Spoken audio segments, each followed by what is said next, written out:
आज के समय में सीरिया दुनिया की सबसे ज़्यादा ट्रबल्ड कंट्रीज़ में से एक है और इसकी वजह है सीरिया में लंबे समय से चल रही सिविल वॉर। इसी सिविल वॉर के चलते सीरिया में कई लाख लोगों ने अपनी जान गंवा दी, लाखों लोग बेघर हो गए और कई लाख लोगों को अपना देश छोड़कर दूसरे देश में पनाह लेनी पड़ी। लेकिन फ़िलहाल सीरिया सरकार के विरोधी ग्रुप्स ने सीरिया में तख्ता पलटकर असद परिवार के 50 साल के शासन को ख़त्म कर दिया। इस तख्ता पलट की वजह से सीरिया की जनता में जश्न और खुशी का माहौल है। सीरिया की जनता ने उन सभी कैदियों को रिहा कर दिया है जिनको असद सरकार का विरोध करने के लिए जेल में डाला गया था। सीरिया की जनता असद परिवार के शासन की निशानियों को ख़त्म कर रही है। राष्ट्रपति बशर अल असद देश छोड़कर चले गए हैं। ऐसे में ये उम्मीद लगाई जा सकती है कि सीरिया में एक लंबे समय से चल रही सिविल वॉर अब ख़त्म हो जाएगी। हालांकि दुनिया सीरिया को एक लंबे समय से सिविल वॉर में उलझी कंट्री समझती रही है, लेकिन इसके अपोजिट सीरिया की एक वेरी जॉर्जियस हिस्ट्री रही है। आज की इस वीडियो में हम सीरिया की हिस्ट्री से जुड़ी कुछ बातें जानेंगे, सो इस वीडियो को लास्ट तक ज़रूर देखें। सीरिया देश के ईस्ट में इराक, नॉर्थ में तुर्की, वेस्ट में लेबनान तथा मेडिटेरेनियन सी, साउथ में जॉर्डन और वेस्ट साउथ में पैलेस्टाइन और इजराइल देश मौजूद हैं। सीरिया की टोटल पॉपुलेशन 23.2 मिलियन के आसपास है, जिसमें 74% सुन्नी मुस्लिम समुदाय के लोग, 12% शिया मुस्लिम समुदाय के लोग और 10% ईसाई समुदाय के लोग हैं। शिया समुदाय के लोग 12% होने के बावजूद भी पिछले 5 दशकों से सीरिया की गद्दी और सभी प्रमुख सरकारी पदों पर शिया समुदाय के लोगों का कब्जा रहा है, जिसकी वजह से सीरिया एक लंबे समय से सिविल वॉर का शिकार बना हुआ है। सीरिया की 19% पॉपुलेशन अरबी और 9% पॉपुलेशन कुर्दिश लैंग्वेज बोलती है। सीरिया में मानव बस्ती के प्रमाण कई हजार सालों पुराने हैं। सीरिया के अलिप्पो और दमिश्क शहर दुनिया के सबसे पुराने शहरों में से एक हैं।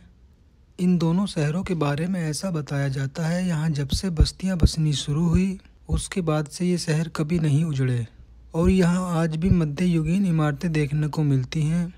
इतना ही नहीं, इन दोनों शहरों के खान पीन और रीति रिवाजों में भी मध्ययुगीन झलक दिखती है।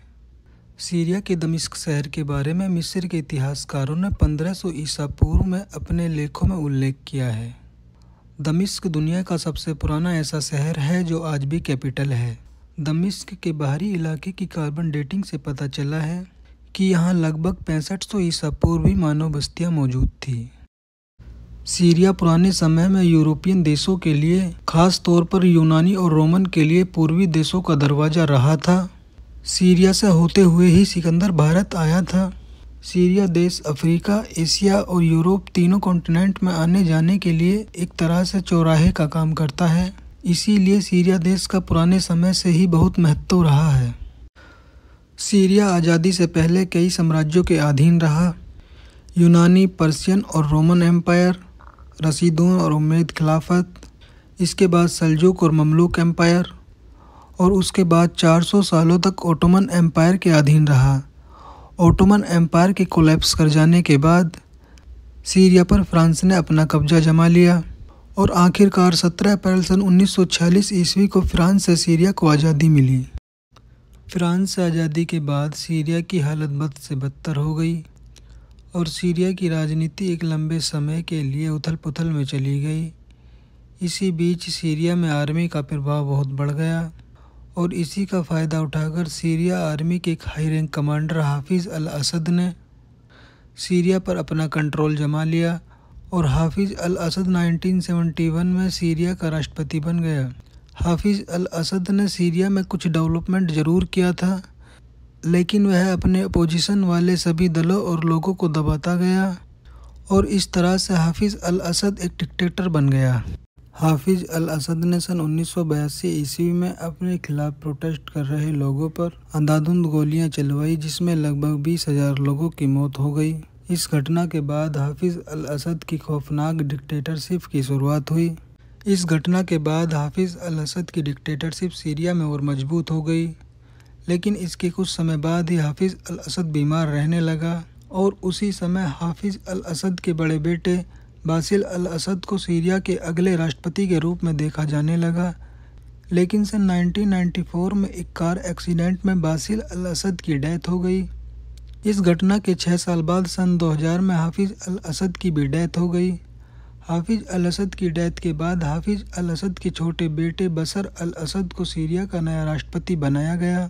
बशर अल असद को सीरिया का राष्ट्रपति बनाने के लिए सीरियाई संविधान को चेंज किया गया, क्योंकि सीरियाई संविधान के अनुसार सीरिया का राष्ट्रपति बनने के लिए मिनिमम एज 40 साल होनी चाहिए। लेकिन जिस समय बशर अल असद को राष्ट्रपति बनाया गया था उनकी उम्र सिर्फ 34 साल थी। इसीलिए सीरियाई संविधान में राष्ट्रपति बनने की उम्र 40 से बदलकर 34 साल कर दी गई। बशर अल असद के राष्ट्रपति बनने के बाद सीरिया की हालत ख़राब होने लगी। सीरिया में भुखमरी और बेरोजगारी बढ़ने लगी, जिसके चलते पहले छोटे फिर बड़े बड़े प्रोटेस्ट होने लगे और बाद में ये बड़े बड़े प्रोटेस्ट एक सिविल वॉर में बदल गए और सीरिया एक लंबे समय के लिए सिविल वॉर में घिर गया। और ये सिविल वॉर सीरिया में लगभग 13 सालों तक चला। और अभी रिसेंटली दिसंबर 2024 में बशर अल असद के राइवल ग्रुप्स ने सीरिया में तख्ता पलटकर बशर अल असद के शासन को ख़त्म कर दिया। लेकिन अब आगे देखना यह है कि सीरिया की राजनीति में क्या बदलाव होते हैं। क्या इस घटना के बाद सीरिया एक स्टेबल और मजबूत कंट्री बनकर उभरेगा। अगर यह वीडियो पसंद आई हो तो वीडियो को लाइक करें। ऐसी ही और इंटरेस्टिंग वीडियोस देखने के लिए हमारे चैनल डिटेक्टिव आर्मी को सब्सक्राइब करें।